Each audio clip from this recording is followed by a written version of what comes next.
நம்ம வாழ்க்கையில ஒரு சில நேரத்துல நம்ம எடுக்கிற முடிவுகள் சரியா இருக்கிறது இல்ல, சில தவறுகள் நடந்து சில தோல்விகளை நம்ம சந்திக்க நேரிடுது. அதுக்கெல்லாம் என்ன காரணமா இருக்கும்னு நீங்க நினைக்கிறீங்க? நம்மள சுத்தி இருக்க எதிரிகளா, இல்ல நம்ம வளர்ச்சியை கண்டு விரும்பாத விரோதிகளா, யாரா இருக்கும்?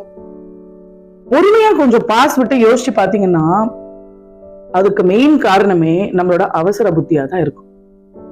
நம்மளோட ஈகோ, நம்மளோட ரெஸ்ட்லெஸ்னஸ், நம்மளோட பேஷண்ட் இல்லாத அவசர புத்தி, இதெல்லாம் தான் ஹேஸ்ட் மேக் வேஸ்ட், பதறிய காரியம் சிதறி போகும்னு ஒரு பழமொழியே இருக்கு. சோ அவசரமா ஒரு நிதானம் இல்லாத செய்யற வேலைகள் கண்டிப்பா நமக்கு தோல்வியை தாங்க கொடுக்கும். சோ இதேதான் பகவத்கீதையிலயும் கிருஷ்ணர் சொல்றாரு, மனசை வெல்றவன் இந்த உலகையே வெல்றான்னு சொல்லி. சோ மகாபாரதத்துல இந்த வேகத்தைய பத்தியும் இந்த விவேகத்தை பத்தியும் ரொம்ப அழகா பேசப்பட்டிருக்குங்க. ஒரு 2 கிரேட் பர்சனாலிட்டிஸ் இதுக்கு பெஸ்ட் எக்ஸாம்பிளா சொல்லலாம். யாருன்னு கேக்குறீங்களா? வேகத்தை மட்டுமே வாழ்க்கையில பயன்படுத்தி தோற்றவன் துரியோதனன்.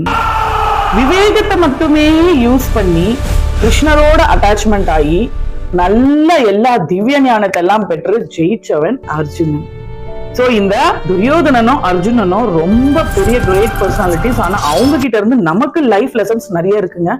சோ அதனால அதெல்லாம் நீங்க தெரிஞ்சுக்கணும்னு நினைச்சா இந்த வீடியோவை ஸ்கிப் பண்ணாம முழுசா என் கூட ஸ்டே பண்ணி பாருங்க. அதுக்கு முன்னாடி நம்ம சேனல்ல ஃபர்ஸ்ட் டைம் வியூ பண்றீங்கன்னா மறக்காம சப்ஸ்கிரைப் பண்ணுங்க. சப்ஸ்கிரைப் பண்ணிட்டு வீடியோக்குள்ள வாங்க. வணக்கம் மக்களே, welcome to our Divine Drops. நான் உங்க கிருஷ்ண பிரேமிகா. சோ நம்மள நடக்கும் இந்த போராட்டம் தினமும் பாருங்களேன், ஒரு வேலை நம்ம செய்யணும் அப்படின்னு நினைச்சோம்னா அந்த வேலையை இப்பவே செஞ்சிடலாம் அப்படின்னு ஒரு மனசு சொல்லும். திரும்ப கொஞ்ச நேரத்துல பொறுத்து பார்க்கலாமே, கொஞ்ச நேரம் கழிச்சு செய்யலாம், நாளைக்கு செய்யலாம், நாளானிக்கு செய்யலாம்னு சொல்ற ரெண்டாவது வாய்ஸும் நம்ம மனசுக்குள்ள 2 வாய்ஸ் இருக்குங்க. ரெண்டாவது வாய்ஸும் கேட்கும். சோ இந்த 2 வாய்ஸுக்கு நடுவுல நடக்கிற கான்ஃபிளிக்ட்ல நீ எடுக்கிற டெசிஷன் தான் உன்னோட லைஃபோட குவாலிட்டியை டிசைட் பண்ணும். என்ன மக்களே, புரியுதா? தெளிவா நாம எடுக்கிற முடிவு சரி, இதை நான் இப்போ செய்யணும் அப்படின்னு நீங்க நினைச்சு எடுத்தீங்கன்னா கண்டிப்பா ஜெயிப்பீங்க. நல்ல முடிவுகளையும் போஸ்ட்போன் பண்ணி போறோம்னா அது ஃபெயிலியருக்கு தானே சமானம். சோ இந்த மாதிரி கான்ஃபிளிக்ட்ஸை நாம தினமுமே நம்ம எல்லாரும் நம்ம லைஃப்ல ஃபேஸ் பண்ணிட்டு இருக்கோங்க. அதை எப்படி நம்ம ஃபேஸ் பண்றோம், அதோட அதுல நம்ம என்ன டெசிஷன் எடுக்கிறோன்றத பொறுத்துதான் நம்மளோட குவாலிட்டி ஆஃப் லைஃபே இருக்குங்க. சோ இத ஒரு அழகான இததான் கிருஷ்ணர் என்ன சொல்றாருன்னா, இந்திரிய வேகம் புத்தி விவேகம்னு சொல்றாரு. இந்திரியம் இருக்கு பத்தியா, இந்திரியம்னா என்னன்னா நம்மளோட சென்சஸ், 5 சென்சஸ், புலன்கள். புலன்களுக்கு கண்டிப்பா விவேகம் கிடையாதுங்க. அதுக்கு பிளஷர் சீக்கிங் மட்டும் தான் தெரியும்.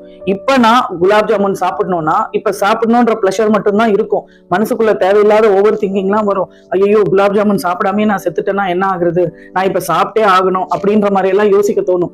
ஆத்மாவை கஷ்டப்படுத்த கூடாது, இந்த மாதிரி தேவையில்லாத சிந்தனைகள் எல்லாம் மனசுக்குள்ள வரும். ஓகேங்களா? ஏன்னா பிளஷருக்கு அங்க ஒரு சென்ஸ் இல்லைங்க. 6வது அறிவு பகுத்தறிவுன்னு இருக்கு இல்லையா, அந்த பகுத்தறிவே அந்த சென்சஸை கண்ட்ரோல் பண்றதுக்கு தான், புலன்களை கண்ட்ரோல் பண்றதுக்கு தான். சோ அந்த புலன்களை யார் ஒருத்தர் அடக்குறானோ அவன் இந்த உலகத்துக்கே ராஜாவா இருப்பான். புலன்கள் யார ஒருத்தர் அடக்குதோ அவன் ராஜாவா இருந்தாலுமே அவன் ஒரு வேஸ்ட் ஃபெல்லோ. அதுதான் துரியோதனனுக்கும் அர்ஜுனனுக்கும் நடந்த விஷயம். துரியோதனன் இந்திரபிரஸ்தத்தை ஆண்டுட்டு இருந்தான். ஆனா இந்திரபிரஸ்தத்தை ஆள தெரிஞ்ச துரியோதனனுக்கு அவனோட சொந்த மனசு ஆள தெரியலையே. என்ன சொல்றது? துரியோதனன் அவனோ ஒரு குரு வம்சத்துல வந்த ஒரு அழகான குழந்தை. அந்த குரு வம்சத்துல இருந்து வந்தாலுமே அவனுக்கு ஒண்ணு கூட நல்ல குணங்கள் இல்லை. ஏன்னா சேர்க்கை அந்த மாதிரி அவன் வளர்க்கப்பட்ட பீஷ்மர் என்னதான் நல்லது சொல்லி வளர்த்தாலோ சகுனி மாதிரி விஷப்பாம்புகள் அவன் கூட இருந்ததுனால அவனால நல்ல பிள்ளையா வளர முடியல. பொறாம கொண்டவனா, கோபம் கொண்டவனா, ஆத்திரம் கொண்டவனா, அவசரப்படுறவனா மட்டுமே அவன் வாழ்ந்தான். அவனோட மொத்த வாழ்க்கையுமே அப்படிதான் இருந்தது. பாண்டவர்களை கண்டி பொறாமப்படுறதும், திரௌபதியை கண்டு கோவப்படுறதும், பாண்டவர்களை எப்படி ஏமாத்தலாம், துரோகம் கொடுக்கலாம்னு யோசிக்கிறதுமே, அவங்கள நாட்டை விட்டு துரத்தலான்னு இந்த மாதிரி ஆன சிந்தனைகள் மட்டும்தான் அவனோட வாழ்க்கையில போயிட்டு இருந்தது. அதை தாண்டி அவன் வாழ்க்கையில எதையுமே யோசிக்கல. ஒரு நிமிஷம் கூட நம்ம செய்யறது சரியா தப்பான்னு கூட அவன் யோசிக்கலன்னா பாருங்களேன். சோ அவனோட இந்த வேகம் அவனை எங்க கொண்டு போய் நிறுத்துச்சு யோசிச்சு பாருங்களேன். இந்திரபிரஸ்தத்துக்கு அவன் ஒரு ராஜா.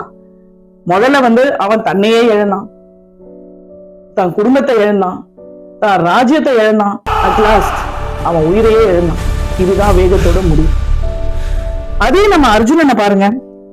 அர்ஜுனன் அப்படின்னு சொன்னாலே ஒரு சிறந்த வில்லாளின்றதுக்கு அப்பாற்பட்ட விஷயம் என்னன்னா அவன் ஒரு அமைதியை காக்குறவன், தீரன், விவேகி. அது அவன் குழப்பம் அடைந்த போதிலும் ஒரு தெளிவான ஒரு தேடலை அவன் தேடினான், கிருஷ்ணரை அடைந்தான். அவனுக்குள்ள அந்த அட்டாச்மெண்ட் இல்ல, பற்றற்ற நிலையை அவன் அடைஞ்சதுனால கிருஷ்ணரை அடைஞ்சு அவன் நல்ல திவ்ய ஞானங்கள் எல்லாம் பெற்று தீரனா போர் கொண்டு விஜயத்தை கொண்டான். இதுதான் விவேகத்தோட அர்த்தம். பொறுத்தார் பூமி ஆழ்வார் நம்ம வள்ளுவர் பிறந்தது சொல்லியிருக்காரு. ஸோ எப்பவுமே வாழ்க்கையில பொறுமை வேணுங்க. ஆத்திரப்படுற அந்த நேரத்துல நம்ம ரியாக்ட் பண்ணக்கூடாது, ரெஸ்பாண்ட் பண்ணணும். இம்மீடியட்டா ரியாக்ட் பண்ணக்கூடாது, சூட்டோட சூடா.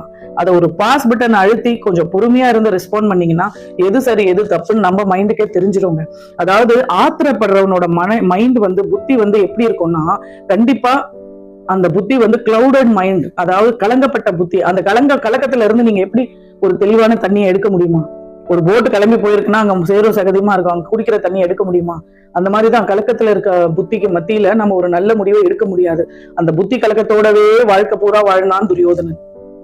அந்த புத்தி கலக்கம் ஏற்பட்ட போதிலும் தெளிவான முடிவு எடுத்தான் அர்ஜுனன். அதனாலதான் அவன் ஜெயிச்சான். இன்னைக்கு இதிகாசத்துல பெருமையா அர்ஜுனனை பத்தி பேசப்படுது. சோ மக்களே, நாம தெரிஞ்சுக்கிற விஷயம் இதுதான். கிருஷ்ணர் என்ன சொல்றாருன்னா, வேகம் அழிக்கும் ஒருத்தவங்க. ஸ்பீட் பிரேக்கர்ஸே இல்லாத, பிரேக் இல்லாத தண்ணி லாரி மாதிரி தான் வேகமா போய் எங்கேயாவது முட்ட வேண்டியதுதான். அதுக்கு துரியோதனன் தான் பெஸ்ட் எக்ஸாம்பிள். விவேகமா இருந்தா நீ சிறந்த மனுஷனா வாழலாம், இந்த உலகமே உன்னை திரும்பி பார்க்கும். அதுக்கு அர்ஜுனன் தான் எக்ஸாம்பிள். சோ விவேகம் விவேகம் வில் ரிக்ரியேட் யூ, வேகம் வில் டிஸ்ட்ராய் யூ. வேகம்னா டிஸ்ட்ரக்ஷன், விவேகம்னா ரீகன்ஸ்ட்ரக்ஷன், ரெக்ரியேஷன், எப்படி வேணா நீங்க எடுத்துக்கலாம். சரிங்களா? சோ இந்த வேகத்தையும் விவேகத்தையும் நம்மளோட பர்சனல் லைஃப்லயும் நம்ம கொஞ்சம் கோரிலேட் பண்ணி பார்க்கலாமா? இந்த வேகத்தையும் விவேகமும் நமக்குள்ளேயும் இருக்கு. Everyday we are fighting with that. இது சரியா, இது தப்பா, இது செய்யலாமா, இது வேணாமா, யோசிக்கிறோமா இல்லையா? கரெக்டா சொல்லுங்க. சோ நம்மளோட இப்ப டெய்லி லைஃப்லயே வச்சுக்கோங்களேன். இப்ப யாரோ ஒருத்தவங்க நம்மள அண்ணனோ தம்பியோ தங்கச்சியோ ஒய்ஃபோ ஹஸ்பண்டோ யாரோ ஒருத்தவங்க நம்மள திட்டி ஏதோ ஒரு மெசேஜ் அனுப்பிச்சிட்டாங்க. அந்த மெசேஜை படிக்கும் போதே சுருன்னு மிளகா கிள்ளி வச்ச மாதிரி நம்மளுக்கு கோவம் ஏறுது. அந்த மாதிரி நேரத்துல வேகம் இஸ் அரைசிங். அந்த மாதிரி நேரத்துல நாம என்ன செய்யணும்? நாம எல்லாரும் என்ன செஞ்சிடுறோம்? we lose our control. அங்க ஈகோ முன்னாடி நின்னுடுது. அவன் எப்படி என்ன அந்த வார்த்தை சொல்லலாம், அதை எப்படி சொல்ல முடியும், எவ்வளவு தைரியம் இருந்தா அந்த வார்த்தை சொல்லலாம், அவனுக்கு என்ன தகுதி இருக்குன்னு சொல்லி நம்மளோட வேகமான இந்த மனசு கட்டுப்பாடு இல்லாத ஆட்டம் போடுங்க. கண்ட்ரோலே இல்லாத ஆட்டம் போடும். நம்மளோட விவேகமான புத்தியை யூஸ் பண்ணவே விடாது. அதுவே ஆட்டம் போட்டு அவசரமா பதில் மெசேஜும் ரியாக்ட் பண்ணி அனுப்பிச்சிரும். So what will happen? ரிலேஷன்ஷிப்ல கிளாஷ், ஒரு மிஸ் அண்டர்ஸ்டாண்டிங். யாரோ ஒருத்தர், எல்லாருக்குமே கோபதாபங்கள் வர்றது சகஜம்தான். அந்த இடத்துல நம்ம ஒரு பாஸ் இமீடியட்டா நீங்க ஒருத்தருக்கு ரியாக்ட் பண்றதுன்றது அவசியம் இல்லைங்க. அவங்க என்ன மனநிலையிலயும் அனுப்பிச்சிட்டாங்க. நாம துரியோதனனா இருக்கணுமா, அர்ஜுனனா இருக்கணுமா? ரிமோட் கண்ட்ரோல் நம்ம கையில தானே. நம்மளோட லைஃப்க்கு நாம தாங்க pass. we have to decide. என்னோட மனசு சொல்றத நான் கேட்கணுமா, இல்ல நான் சொல்றத என் மனசு கேட்கணுமான்றத டிசைட் பண்ணக்கூடிய சக்தி உங்களுக்கு தான் இருக்கு, உங்களுக்கு மட்டும்தான் இருக்கணும். மனசு கிட்ட உங்க லைஃபோட ரிமோட் கண்ட்ரோல்ல கொடுத்தீங்கன்னா நீங்க துரியோதன மாதிரி காலி. ஒரு ரிமோட் கண்ட்ரோல் உங்க கையில இருந்ததுன்னா அர்ஜுனன் மாதிரி நீங்க விவேகி. சோ எது ஒரு சிச்சுவேஷன்ல யாராவது உங்களை இரிட்டேட் பண்றாங்க, இன்சல்ட் பண்றாங்க, அவமானப்படுத்துறாங்க, உங்களை மதிக்கல, இல்ல திட்டி மெசேஜ் அனுப்புறாங்க, ஃபைட், உங்க முன்னாடி ஃபைட் நடக்குது, எது இருந்தாலும் ஜஸ்ட் பாஸ். ஏன்னா அந்த கோவத்துல நம்ம நெருப்பள்ளி போடுற மாதிரி ரியாக்ட் பண்ணும்போது அங்க பிரச்சனை இன்னும் பூதாகரமா தான் ஆகுமே தவிர அங்க சொல்யூஷன் கிடைக்காது. So just take a pause, relax. ஒரு 2 நாள் ஆற போட்டு அதுக்கப்புறமா பேசுங்க. அதுக்குள்ள பேசணும்னோட மனசே தணிஞ்சு போயிருக்கும். இதுதாங்க சைக்காலஜி. சோ மக்களே, துரியோதனன் லாஸ்டா சொல்லிக்கிறேன், துரியோதனன் போர்ல மட்டும் தோக்கல. போர்ல தோத்தது, மகாபாரதத்துல தோற்றான் தான் நமக்கு தெரியும். ஆனா அவன் வாழ்க்கையிலேயே தோத்துட்டாங்க. அவன் மனசுகிட்டயே அவன் தோத்துட்டான்.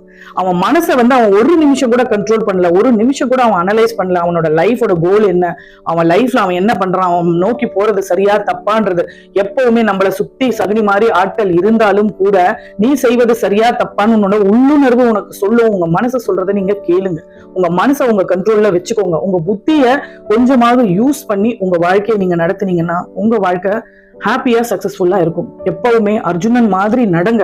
அர்ஜுனன் என்ன பண்ணா, குழப்பத்துல வந்து மகாபாரத யுத்த ஸ்தலத்துல கூட அவன் வந்து யோசிக்கிறான், ஐயோ இத்தனை பேர் இறந்துருவாங்க, அவங்க குடும்ப குட்டிகள் எல்லாம் வந்து வாழ்வாதாரம் இல்லாம நிக்கும், இந்த போர் தேவையா, வேணாம் கிருஷ்ணா போயிடலான்னு சொல்லி எம்பத்தி மத்தவங்களோட துக்கத்தை அவன் துக்கமா நினைச்சு யோசிக்கிறான் விவேகி. ஆனா துரியோதன எல்லாரும் அழிஞ்சாலும் போதும், நான் வாழணும் அப்படின்னு நினைச்சான். சோ அர்ஜுனன் வந்து குழப்பப்பட்டு தன்னோட காண்டிப்ப வில்ல போட்டு அவன் வந்து மதியெழுந்து அவன் வந்து விழுந்த போதிலும் அவன் கிருஷ்ணனை அணுகி கேட்கிறான், Krishna what is right, what is wrong, நான் என்ன செய்யணும் செய்யக்கூடாதுன்னு எனக்கு ஒன்றும் தெரியல, ப்ளீஸ் கைட் மீ, நீதான் என்னோட குரு அப்படின்னு சொல்லி அப்ரோச் பண்றான். சோ இதுல இருந்து நாம நம்மளோட லைஃப் லெசன் என்ன எடுத்துக்கணும்னா, உங்க மனசு கலக்கப்பட்டு போதா, உங்களுக்கு யார் வெல்விஷரோ, உங்களுக்கு நல விரும்பி நல்லதை சொல்றவங்கள அணுகி உங்களோட பிரச்சனைகளை சொல்லுங்க. மனசுக்குள்ளேயே போட்டு ஐயோ அவங்க என்ன நினைப்பாங்க, இவங்க என்ன நினைப்பாங்க அப்படின்னு நம்ம நினைச்சு நமக்குள்ளவே மக்கிட்டு இருந்தோம்னா அந்த பிரச்சனைக்கு ஒரு முடிவு காலம் வராது. நீங்க இன்னும் உங்க லைஃப் ஸ்ட்ரெஸ்ல போட்டுக்கிறீங்கன்னு தான் அர்த்தம். சோ யாரையாவது அணுகுங்க. அப்படி யார் மேலேயும் எனக்கு நம்பிக்கை இல்லைன்னா பகவத்கீதை எடுத்து கிருஷ்ணரை யோசிச்சு அவர்கிட்ட சொல்லுங்க. கடவுள் மட்டும்தாங்க நம்ம துக்கத்தை நினைச்சு சிரிக்காத ஒரு ஆத்மா. மக்கள் எல்லாருமே கேலி கிண்டல் பண்றவங்க தான், முன்ன ஒண்ணு பின்ன ஒண்ணுன்னு, அது இயல்பாயிட்டு போச்சு. ஆனா கடவுள் உன்னோட துக்கத்தை கண்டு துக்கப்படுவார், உன்னை அந்த துக்கத்துல இருந்து வெளியில எடுக்க யோசிப்பார், உதவி செய்வார். சோ கடவுள் முன்னாடி உட்கார்ந்து எனக்கு இந்த மாதிரி இருக்குன்னு அர்ஜுனன் தெளிவான அந்த குழப்பத்திலேயே ஒரு தெளிவான முடிவு அவன் எடுத்ததுனால அவனோட புத்திக்கு தெளிவு கிடைச்சு அவன் வந்து சண்டை போட்டு மகாபாரத யுத்தத்துல வந்து ஜெயிச்சான். ஜெயிச்சதுனால இன்னைக்கு அர்ஜுனன் வந்து சிறப்பா எல்லாருக்கும் மத்தியிலும் பேசப்படுறான். இத்திஹாசத்துல ஒரு பெரிய இடத்த பிடிச்சிருக்கான் இல்லையா? சோ இதுதான் மக்களே, வாழ்க்கையில வந்து வேகம் வேணும் தான், ஆனா வித் ஸ்பீட் பிரேக்கர்ஸ். விவேகம் அதை விட முக்கியமானது. சோ இதை நீங்க தெளிவா புரிஞ்சுக்கிட்டீங்க அப்படின்னா உங்க லைஃப் ஒளிமயமானது. இந்த வீடியோ உங்களுக்கு பிடிச்சிருக்கு, இந்த கண்டென்ட் உங்களுக்கு பிடிச்சிருக்கு, இந்த மோட்டிவேஷன் உங்களுக்கு பிடிச்சிருக்குன்னா ஒரு லைக் பண்ணுங்க, கமெண்ட் பண்ணுங்க, சப்ஸ்கிரைப் மறக்காம பண்ணுங்க, ஷேர் பண்ணுங்க. சீக்கிரமா வேற ஒரு நல்ல வீடியோல உங்களை நான் பாக்குறேன். ராதே ஷாம்.